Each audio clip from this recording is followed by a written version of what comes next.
Bonjour à tous et bienvenue dans cette nouvelle édition d'FMC TV. Nous entamerons cette émission par un tour à Compiègne où un jardin thérapeutique a été inauguré au centre Fournier-Sarlovez.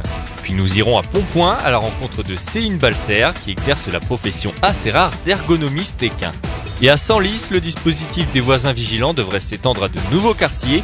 Nous avons parcouru les rues de la ville pour recueillir les avis sur cette initiative. Du sport pour les patients, c'est le but du tout nouveau terrain du centre hospitalier interdépartemental de Fidjem, dévoilé en présence du président de la FFP. Nous y étions.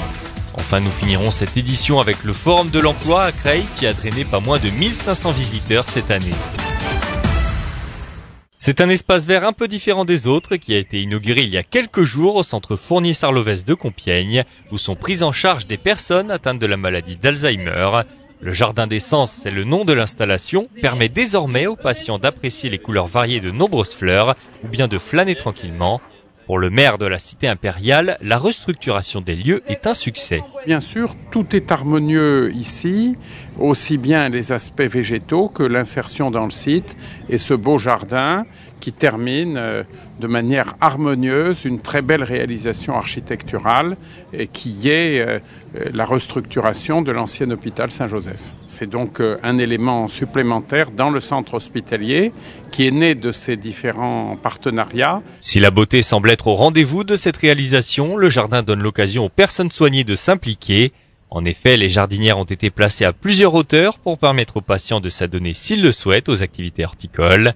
Ces dernières sont parfois bénéfiques lors de thérapies. Il a effectivement été prouvé que sur les personnes atteintes d'Alzheimer, le sens c'est quelque chose d'important et notamment tout ce qui est le toucher, tout ce qui est l'odorat et tout ce qui est l'ouïe. Donc c'est vrai qu'on essaie de retravailler sur cela en offrant un environnement qui permette de retrouver des souvenirs et donc éventuellement de remémorer des instants de vie et de retrouver quelques capacités cognitives autour de cela. Ce jardin d'essence a été soutenu et financé par l'opération Plus de Vie grâce à la fondation Hôpitaux de Paris, Hôpitaux de France.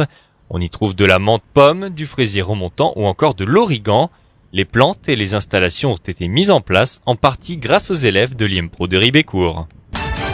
Dans l'Oise, nombreux sont ceux et celles qui pratiquent les sports équestres professionnellement ou juste pour le loisir, mais tous ne savent pas forcément qu'une selle mal adaptée au cheval et au cavalier peut occasionner à long terme des dommages sur le corps de l'animal. Savoir adapter la selle au cheval est le domaine de Céline Balser, ergonomiste équin, un métier très rare qu'elle a choisi d'exercer grâce à son passé de cavalière. Avant, j'étais une cavalière lambda, une cavalière du dimanche. J'ai un cheval et à un moment, mon cheval a eu des soucis de selle. Donc je me suis posé la question d'où ça venait, parce que au bout d'un moment, on cherche d'où viennent les lésions ostéopathiques, d'où viennent les lésions musculaires, et puis petit à petit, l'étau se resserre et on se rend compte qu'en fait, la selle joue un rôle sur les problèmes de dos que peut avoir un cheval. Donc en l'occurrence, mon cheval a eu des soucis de gonfle liés à une selle mal adaptée.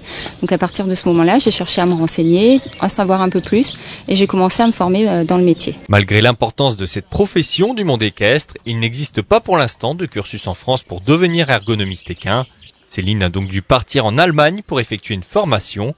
Aujourd'hui, elle travaille pour des cavaliers amateurs, aussi bien que pour des sportifs internationaux. Le tout sur une zone plutôt importante. Aujourd'hui, effectivement, j'ai un territoire d'action qui est très vaste, puisque je travaille autant en Normandie, sur le Nord-Pas-de-Calais, enfin tout le nord de la France, puisque je vais également en Alsace-Moselle. Mes projets, c'est de continuer à faire ce que je fais, donc c'est-à-dire faire des consultations pour aider les gens personnellement à trouver une selle adaptée à leur cheval ou régler leur selle, parce que j'interviens également sur les selles. Je ne fais pas que conseiller sur une selle adaptée ou pas adaptée. Je fais aussi des modifications sur la selle quand c'est possible ou à l'aide de pattes correcteurs quand c'est pas possible sur la selle. En plus du côté pratique de sa profession, Céline Balser sait que la sensibilisation des cavaliers est importante. Elle intervient donc dans des conférences devant le public du monde équestre pour les avertir des méfaits des selles inadaptées. Depuis quelque temps déjà, les rues du quartier de Bon Secours à Senlis sont sous une forme de surveillance un peu particulière. Il s'agit de celle des voisins vigilants, des habitants volontaires en relation directe avec les forces de l'ordre. Ces derniers sont chargés de surveiller leur voisinage afin d'avertir directement les gendarmes ou les policiers si un larcin est repéré. Le dispositif devrait d'ailleurs s'étendre prochainement à de nouvelles zones dans Senlis. Mais d'ailleurs, qu'en pensent les habitants de la ville? Écoutons leur réponse. On n'est jamais assez protégé. Et si on peut aider au niveau sécurité, c'est très bien. Quand je vois quelque chose qui me paraît un peu pas forcément anormal, mais un peu différent de l'habitude, j'appelle facilement un voisin ou quelqu'un que je connais, tout simplement. Les voisins vigilants, c'est une bonne mesure, effectivement. Quand on voit les voisins partir en vacances, d'avoir un œil sur la maison, ça coûte pas grand-chose et puis ça peut être efficace. Moi, je suis en appartement. Oui, je les connais, tous mes voisins de palier, donc je sais quand ils sont en vacances, et si je voyais quelqu'un sur le palier, bizarre, ou accroché à leur balcon, oui, probablement je ferais quelque chose. J'ai aucun souci avec les voisins, au contraire, tout le monde est très sympathique. Par contre, dans le temps, je restais en HLM, alors là, c'était autre chose. J'étais partie et j'ai eu des gens qui se sont profités de mon départ pour venir visiter chez moi et me prendre de ce que j'avais le plus à cœur, les bijoux forcément, et des souvenirs de famille. Et ça fait mal. Les gens aujourd'hui sont tous enfermés les uns chez les autres, donc voisins vigilants, il ne sert à rien, puisque les gens ils s'enferment, ils montent des grands murs autour de chez eux, donc même s'il se passe quelque chose chez eux, on ne peut absolument rien voir. Je trouve que c'est du civisme. Il faut le faire. D'accord. Voilà. Moi, à mon avis, je le fais. Je prends même des risques des fois. Mais je trouve que d'aller vers ses voisins et de les défendre, c'est une bonne chose. C'est bien, ça nous aide au cas où si on part en vacances, pour surveiller, c'est pas mal. On fait attention aux voisins quand on se prévient quand on part en vacances. C'est très bien, mais moi où j'habite, ce n'est pas nécessaire parce que je suis dans un endroit vraiment complètement clos. Donc il n'y a pas de danger immédiat, disons. Mais je trouve ça très bien pour ceux qui ont des pavillons un petit peu en extérieur du centre-ville. On va regarder ce qui se passe un peu chez le voisin, tout ça, s'il n'y a pas des gens qui rôdent, tout ça. Et jusqu'où après ça va, quoi. Il me semble qu'on paye des impôts pour avoir des flics, des gendarmes, qui sont là pour faire ce genre de boulot. C'est pas au simple particulier de s'amuser à faire ça, mais bon, ça peut être dangereux. Au centre hospitalier interdépartemental de Fitgem, près de Clermont, les patients dont la santé mentale est soignée ne passent pas leur temps entre quatre murs. Le personnel de l'établissement l'a démontré récemment avec l'inauguration du plateau sportif Yves Olivier, sur lequel les malades vont pouvoir s'exercer à de nombreux sports, dont le tennis. Le nouveau terrain a vu le jour grâce à l'opération Balle Jaune. C'est un travail énorme dans tous les clubs, des bénévoles qui recentralisent les balles, qui les récupèrent, et puis ces balles sont broyées. Et nous avons maintenant ces magnifiques terrains qui sont d'un confort exemplaire et on est ravis et ça fait partie de notre développement durable qui est un point fort de notre fédération. Le sol de ce terrain a en effet été fabriqué à partir des granulats de caoutchouc provenant de balles usagées, collectées toute l'année grâce à la collaboration des licenciés et des clubs, avec l'appui des comités départementaux et de la Ligue de tennis. Mais pour le président du conseil de surveillance du CHI de Clermont, le terrain représente plus qu'un nouvel équipement. Il y a un esprit qui préside à cette création. Cet esprit, c'est un esprit de solidarité par rapport à une catégorie de nos concitoyens qui sont généralement discrets, très discrets dans la vie sociale et dont on s'occupe ici avec beaucoup d'abnégation et beaucoup de dévouement.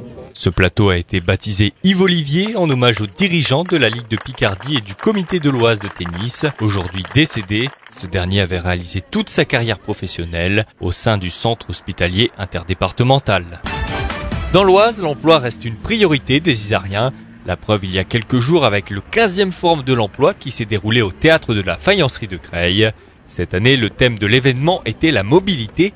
Une manière de mettre en lumière l'importance d'être prêt à parcourir de la distance pour trouver du travail. La mobilité, c'est aller vers les gisements d'emploi qui sont à 20 minutes de chez nous, à 30 minutes de chez nous, comme Paris ou Roissy. Et donc, on veut rendre les jeunes, leur faire comprendre que le job, il n'est pas forcément au pied de l'immeuble ou devant la porte du pavillon, qu'il faut se déplacer et qu'en allant voir aussi ce qu'il se fait ailleurs, on apprend.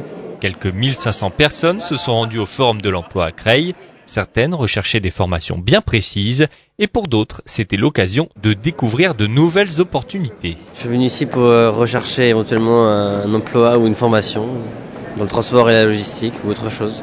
Pour l'instant, je recherche. Là, j'attends pour le Webforce pour voir en tant que programmeur ou autre chose. Mais sinon, je regarde un peu partout. Voilà. Je pense qu'il est très bien parce que ça nous permet de voir plusieurs entreprises différentes sans spécialement toujours aller courir à droite, à gauche, sachant que au niveau des heures et de leur emploi du temps, que ce soit eux et même pour nous, parce que la recherche d'emploi, on doit aller partout. C'est plus facile d'aller voir tout le monde et de pouvoir se renter. On sait déjà ce qu'ils veulent parce qu'ils l'ont déjà affiché.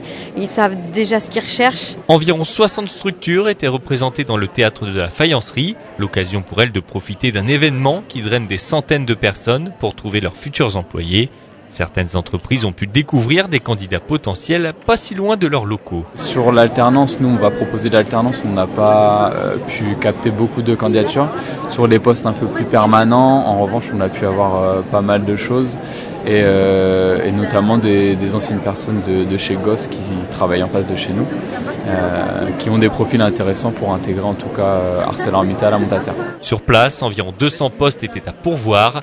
De quoi donner un coup de pouce aux demandeurs d'emploi. Le prochain événement centré sur l'emploi aura lieu au centre de rencontre de la Victoire à Compiègne le 5 juin prochain. Ainsi s'achève cette édition d'FMC TV. Pour ne rien rater de l'actu dans l'Oise, rendez-vous sur www.fmcradio.fr.